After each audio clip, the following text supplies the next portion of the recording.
Everybody, this is Paul Hitchcock. I'm the founder and president of Giant Jacks Media. This is my channel called Giant TV, where I have entrepreneurs on here doing amazing things. And certainly Kimberly Layne Roberts and Geff Woodward are two of them. Welcome, both of you.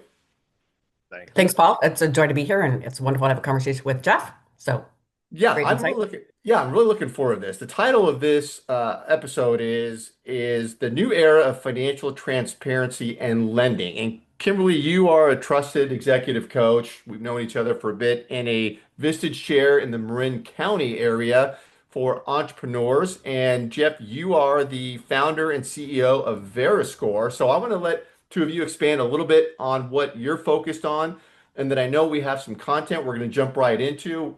Let's go. Kimberly, you want to start? Sure, sure. Thank you, Paul.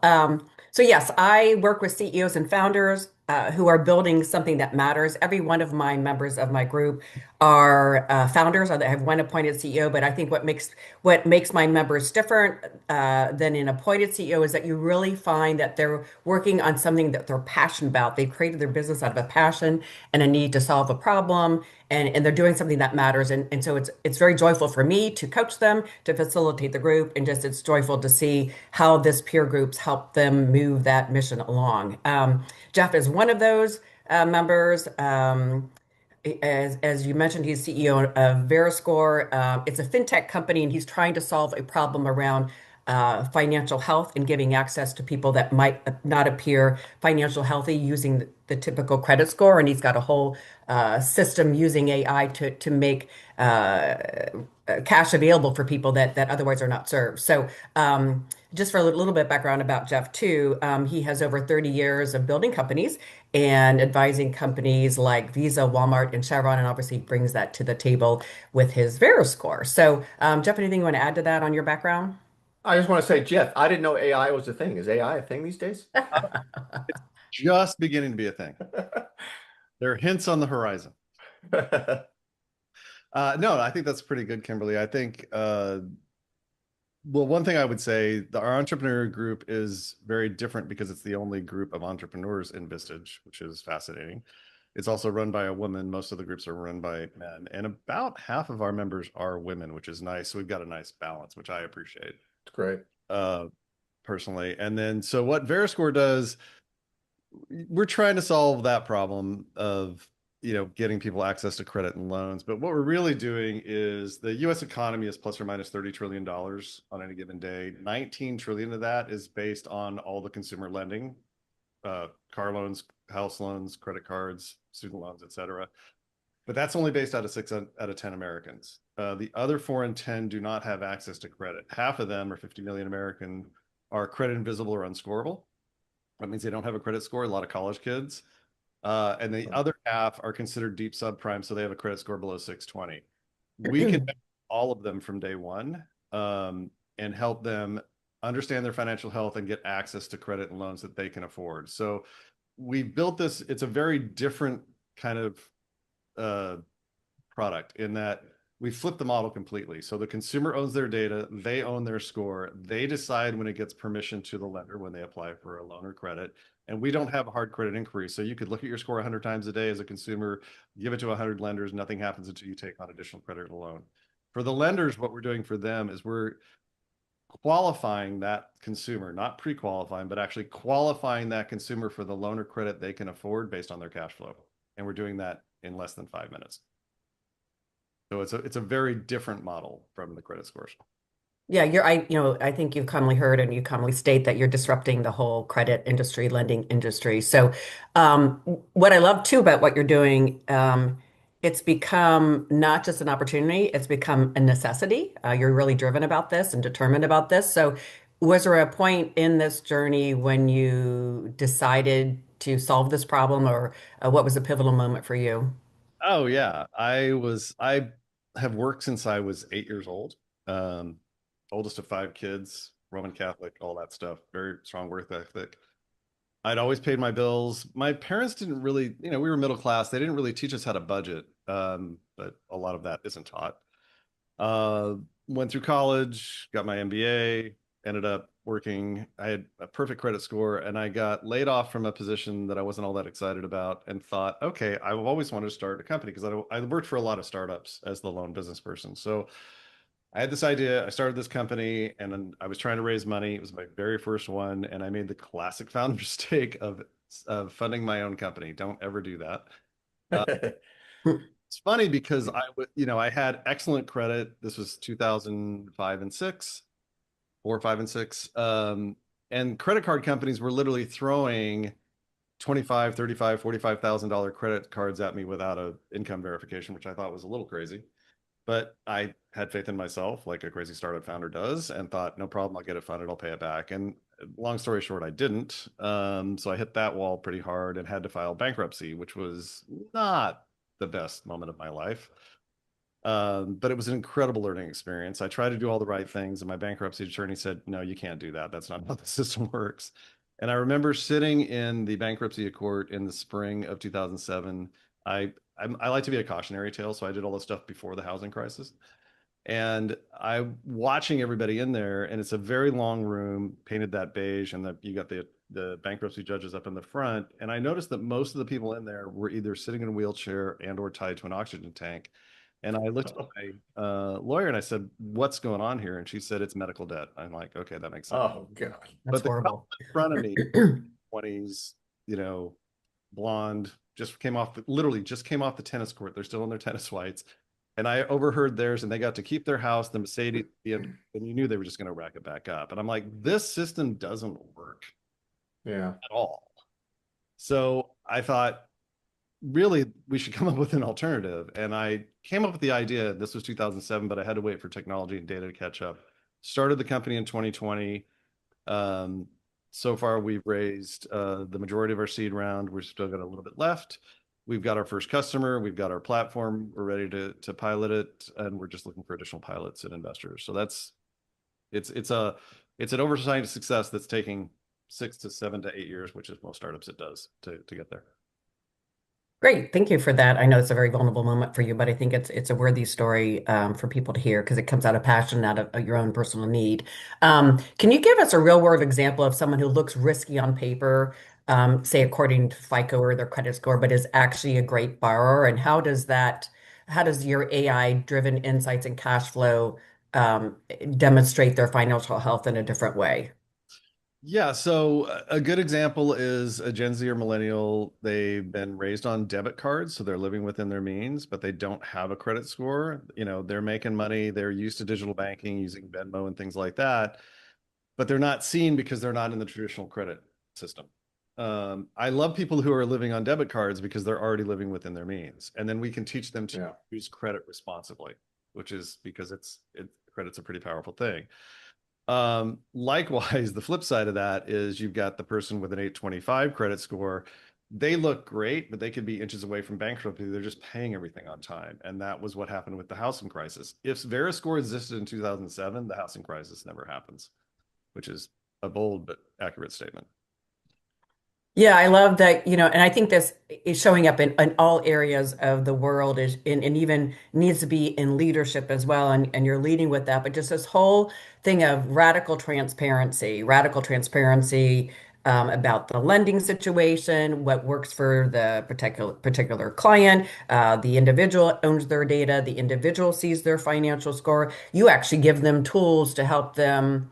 Uh, Move different levers to improve their financial health, right? In that whole app that you provide, the member app versus the lender app. Is that correct? Yeah, it was funny. I was talking to a banker, and I was a third of the way through the presentation explaining it to him, and he goes, "Well, how do you treat near subprime and subprime?" And I said, "Stop. That's apples and Volkswagens. You're talking about credit score language that we don't deal with. We're looking at the consumer holistically. So when a consumer signs up, they upload all of their accounts just like you would for Mint or Rocket Money. And then we pull 2 years worth of transactions, read only, run it through our score, which is a deterministic algorithm, it's math. The AI components that we have will look at your score and give you targeted financial recommendations for how to improve that score the next month. Our score can go up and down just as fast. So it's not a long time to go up and then you go down overnight. Um, So we've got 2 years worth of data, and every month we pull that data again. So it's a living score. It's very different from a credit score. A credit score is like Hmm. trying to drive down the highway with only a rearview mirror. It's you're looking in the past, and you know you've got a significant amount of defaults because of that, because you're not seeing where that consumer is going in the future. The other thing that's very different in how we did this is we're not strictly, as a fintech, we're not strictly focused on the lender. We're B2B to C, so the lender is our customer, but we do that to also support the consumer, because once you have a strong lender and consumer relationship, suddenly the economy gets much stronger. And again, if you go back to the fact that our $30 trillion economy, 2/3 of that is based on consumer debt, that scares me. And I'm not even an economist. It's like, I want an Yeah. economy that's strong. If you have weakness, like we did during the housing crisis, where they were given loans to anybody with a pulse, that's a problem. And we saw what happened there. And I'm trying to avoid that going forward. Yeah, I just love the whole big picture that you're thinking about it. You're on a mission. It's not about the money. It's about solving a problem and helping our economy as well. So I love that. Every founder hits a wall, a moment where, the mission might not be clear, the path forward might not be clear, there's bumps in the road. What would you say has been your hardest decision you've had to make in building VeraScore? Uh, And what helped you make it, I guess, too, there isn't just one. or uh, a recent one? I think the challenge that I'm having, we're disrupting a very conservative industry, the banking industry. We're working with very conservative clients, credit unions and community banks. So that's a shift. We're also disrupting an established player, FICO. It's any one of those would be hard. We're doing three of them, so that is a bit of a challenge. I feel good about it. I mean, we've done a vector graph that shows. In fact, this is really fascinating. I learned this at FinTech Meetup. FICO has had a hold on this. They were brilliant in that in the early 80s when they first started, they convinced Fair Isaac convinced Fannie and Freddie, who buy 80% of mortgages, to require a FICO score. In fact, most consumers think FICO is a government score. It's not. It stands for Fair Isaac and Company. For the first Huh. time a year and a half ago, Fannie and Freddie agreed to look at an alternative score. Now they're looking at Vantage Score, which is broken in all the same ways that FICO is, but the fact they're looking at something different is huge. So that was in the summer of 2024. In the fall of 2024, the Treasury Department came out with guidance to lenders who were doing underwriting risk analysis for their consumers to look at cash flow. So I've been talking about this for 6 years, and people are just starting to catch up, which is good. So I feel like we were probably a little early. That can happen. We also were stuck. One of the big challenges we had were that when I started the company in 2020, we were still operating on the old engineering model. I live in the Bay Area. Engineers are very expensive, and with a startup where you're trying to raise money, that's a big cost, and it's also a big a challenge to get the product built. Through that time with Chad and the other AI, especially Replit and some of those Cursor, now you can do vibe coding, which is a thing because you know, Peter, Paul, you wanted to talk about AI. We can talk about AI. That's happening now. So we hit that. We kind of rode that. So I've got a little bit of a hangover, um, technologically and from a cost perspective on that, which is normal. And now we're in this new world. But we embraced AI completely. In fact, our lenders app was built only using AI and has 30,000 lines of code in it.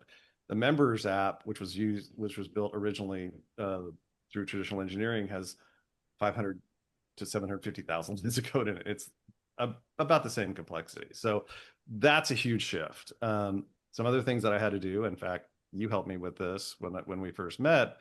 I had to remove my co-founder and CTO because he kind of abandoned the company, and that was really challenging. I lost my sales guy 4 years ago. He was also a good friend. He died suddenly at the age of 49, which is Oh. that was a body. Yeah. So it's funny. One of my my very first investor, Jim Freeze, I met him for the first time last fall in DC when I was out visiting. And he said to me, I'm really impressed with the fact that you just keep going. And I'm like, I don't have a choice. I mean, my investor trusted me. I've got to make this happen, and I will. It's just it's hard. Right. It's hard. Yeah. You can't, because you can't control everything, and there's different things that come your way, and timing is everything. And now finally FICO and the whole credit score app, and Fannie Mae are now open to looking at alternatives where they weren't when you had this wonderful ideas. But I think your momentum is shifting, and it's shifting quickly, and it's going in the right direction. And you're ready to launch. So any investors out there, I would highly recommend. I'm actually investing in Jeff's company. As I believe in it so much, and for not only for the technology and the AI, but also what it's doing on a larger economic scale for people, for the younger generations to follow, and for lenders as well. You are part of my Chief Entrepreneur Peer Group. So I'd love you to just share kind of your personal opinion about what it's been like for you, what has been advantageous for you. Was there a specific conversation that's helped you shift your idea about the business? Just kind of where was the value for you coming into something and never having experienced a Vistage uh, peer group, let alone a Chief Entrepreneur Peer Group? Yeah, I think for me, it's whatever I say to people when people ask me this question is it's like therapy for your career, which sounds a little hokey, but that's not what I mean.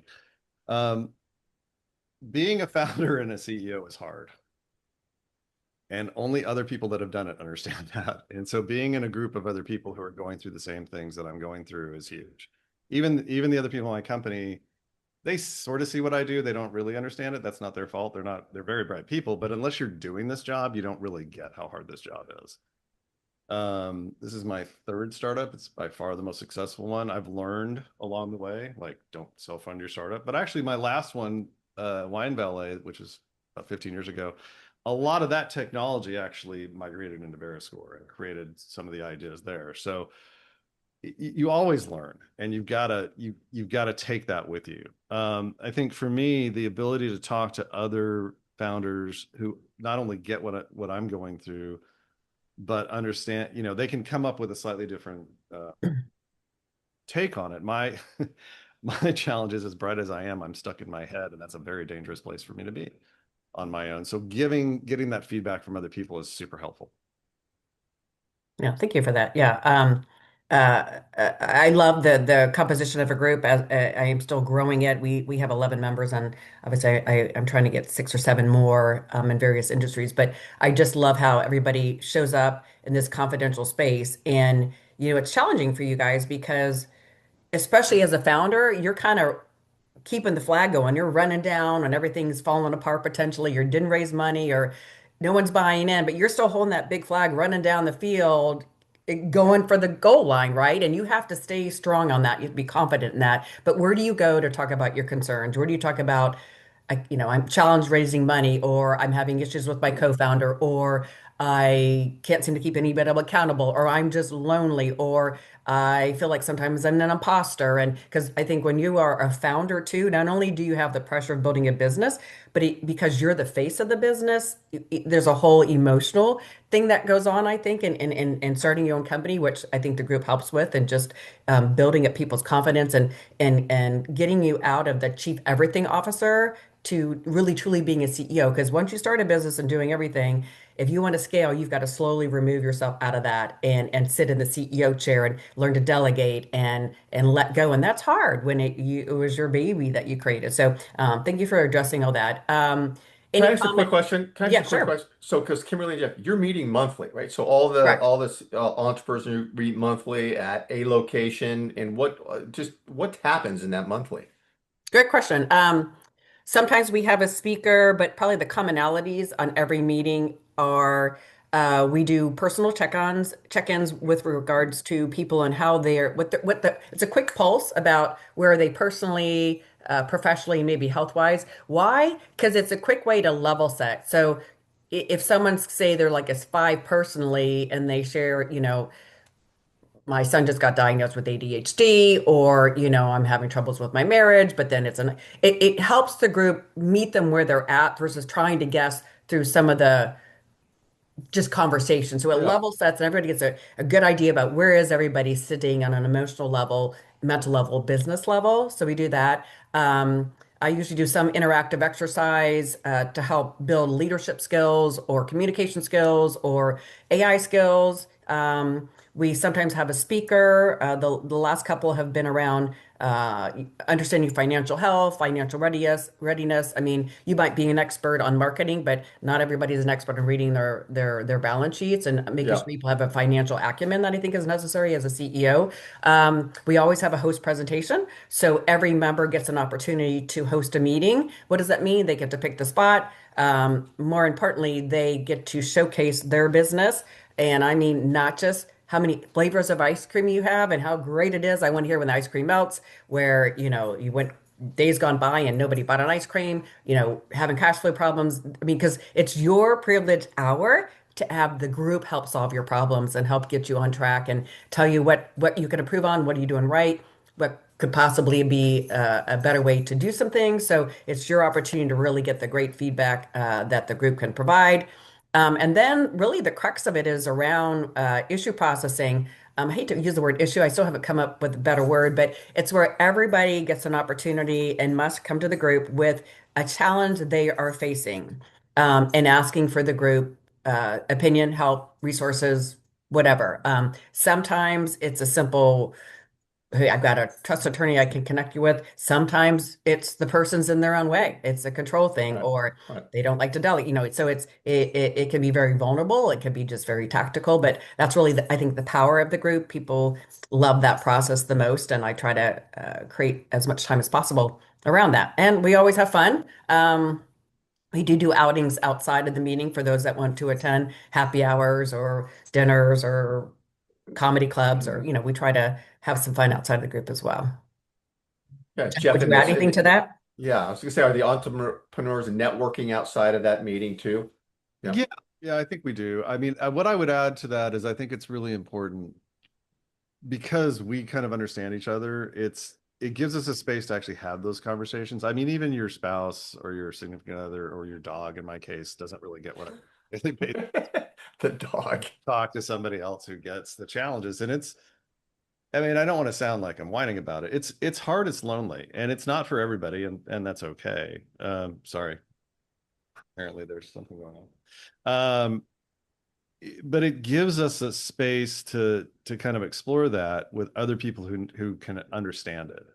It is unique. I mean, I know everybody looks at startup founders like Steve Jobs and these crazy people that do that, and fair enough. Steve was a crazy great guy who actually built a really wonderful company, but he and Bill Gates have 9 different skill sets that most people don't have. Like, I will never grow this. I will never run this company when it's billions of dollars. If we get there, when we get there. But I absolutely need to get it from here to the next step. I don't Yeah. trust anyone else to do that with my vision. It's not that I don't trust people. It's just I know exactly where I want to take this up to a certain point, and then I'll give it to somebody else to run because that's just not what I do.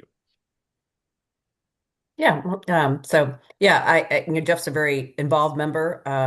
You get out of it what you put into it. And he's very vulnerable. He's very active. He's got a plethora of resources he constantly shares with the group, and has a lot of side conversations. We had another individual who was trying to raise money, and Jeff, in his experience, is very familiar with that and was able to give some great guidance.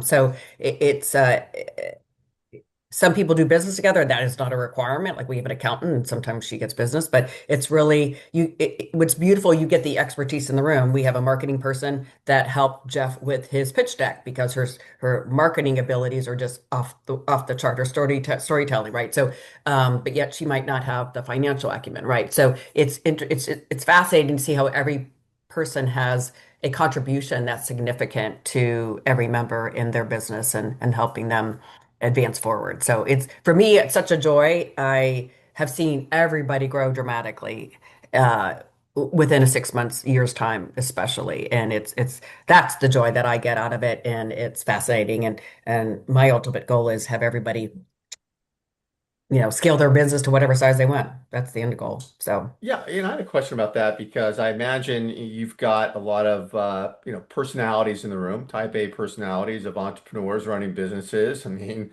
Jeff's a very nice guy and he's a founder, and there's probably a common theme there running through all the founders. Your job, Kimberly, is I know you have some open seats. I want to hear who you're looking for, but it's got to be the right fit too. I mean, it's not a Tom, Dick, Harry, and Jane thing. Oh, come on, join our group. Who is the right person and who are you looking for? Yeah, from an industry perspective, I don't need an accountant, a fractional CFO.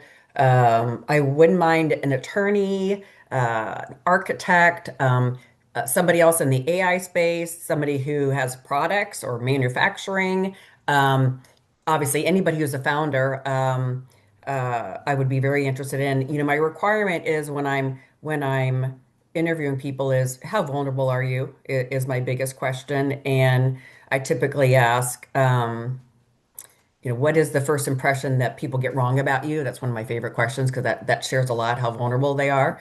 Um, uh, I have a few people that are quiet, and that is okay. We have a lot, including Geff, that are pretty witty, and if you are okay with the witty and the banner and the camaraderie that develops out of that, we have a lot of fun and laugh a lot in our meetings. And you can partake in that, or just as long as you're okay with that. I mean, it's all done in fun. There's no you know, hard whatever. But Yeah. that would be, and be open to support, be open to people to help you. That's what we're all there is to help you. If you're kind of saying I got it all covered, probably not the person in the room, because everybody needs some support and help and to receive that is wonderful. And obviously to be able to contribute back and what your expertise is. So that's kind of what I would round out and saying. I love it. And yeah. And so as we kind of hit a time wall here, I just want to say for me, it's, people have an idea of what a peer group can be about if they've heard about it. I love having people like you on because they get to see the human beings behind it. They see Kimberly, you running it and what you're doing, and then Geff, real life stories. I mean, you both have opened up. I think it's awesome. I have all the respect in the world for both of you and for Vistage. I love it. I want to thank you both for being here. And I want to tell everybody that wherever you're seeing this, because we simulcast this everywhere, it goes on YouTube, LinkedIn, it's out there. Wherever you're watching it around, it may be up here, down here. Contact information for both these folks will be there. Connect with them. And if you want to get in touch, we're going to make it easy for you. Any parting words, Kimberly and Geff? No, thank you. Yeah, feel free if you're alone or just looking for a peer group or feel like you might be appropriate, just reach out. We can have a conversation. There's no obligation. And just as a punch for Geff, like I mentioned, I invest in his company because I believe in what he's doing, and hopefully there's some others out there that would want to contribute to his great cause as well on his behalf. Geff, thanks for being here. Oh, thanks for having me. Great. Thanks, Yeah. Paul. Appreciate the Oh, time. okay, we'll see you both real soon. All right.